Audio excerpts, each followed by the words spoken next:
धाराशिव जिल्ह्यामध्ये दुष्काळ जाहीर करण्यात आलाय। पिण्याच्या पाण्यासह जनावरांच्या चाऱ्याचाही प्रश्न इथे गंभीर झालाय।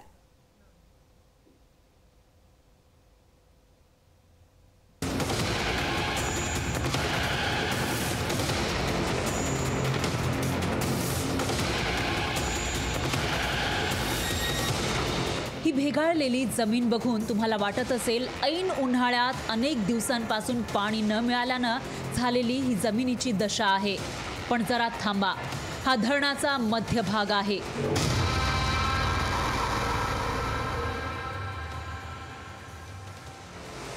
हे धाराशिव मधलं प्रमुख धरणांपैकी एक असलेलं तेरणा धरण आहे। उन्हाळ्याला आता कुठे सुरुवातच होतीये तोवर धरणानं तळ गाठलाय। आपण धाराशिव जिल्ह्यातील प्रमुख धरणांपैकी एक असलेल्या तेरणा धरण परिसरामध्ये आहोत। या ठिकाणी जर पाहिलं तर हे धरण जे आहे ते संपूर्णतः कोरडं ठाक पडलेलं पाहायला मिळत आहे। या ठिकाणी जर पाहिला तर पाण्याचा लवलेशही आपल्याला शिल्लक असलेला पाहायला मिळत नाही।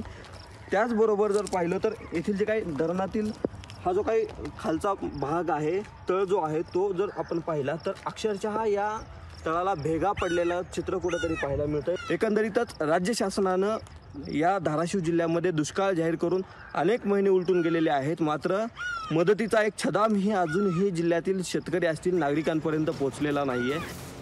धरणातील जमिनीला आत्ताच भेगा पडल्यानं मे महिन्यापर्यंत काय स्थिती असेल ही चिंता मराठवाड्यातील लोकांना सतावतीये।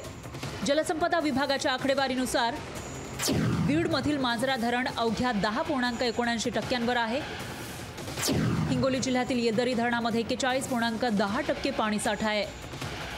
नांदेड जिल्ह्यातील विष्णुपुरी धरणामध्ये 46.73 दशलक्ष घनमीटर इतका पाणीसाठा शिल्लक आहे, तर निम्न मन्नारमध्ये 34.61% पाणी उरलंय।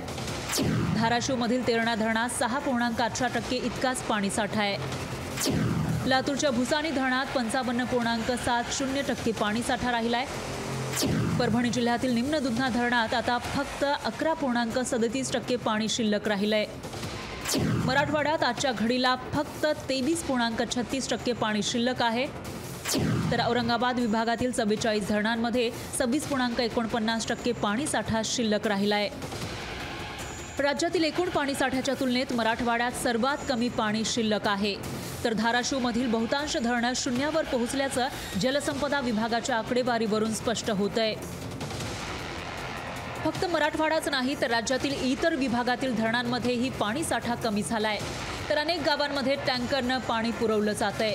राज्यातील दुष्काळाबाबत प्रश्नांवर राज्याचे उपमुख्यमंत्री देवेंद्र फडणवीस यांनी मे महिन्यात मराठवाड्याकडे विशेष लक्ष द्यावं लागणार असं अर्थसंकल्पीय अधिवेशनात सांगितलं होतं।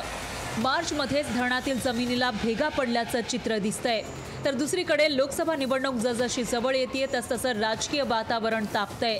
पण तोपर्यंत मराठवाड्यात किंबहुना राज्यभरात दुष्काळाची दाहकता वाढण्याची शक्यता आहे। त्यामुळे लोकसभेच्या तोंडावर वाढत चाललेला पाणी प्रश्न सोडवला नाही तर निवडणूक प्रचारात पाण्यावरून राजकारण रंगण्याची शक्यता नाकारता येत नाही। ओंकार कुलकर्णी, लोकशाही मराठी, धाराशिव।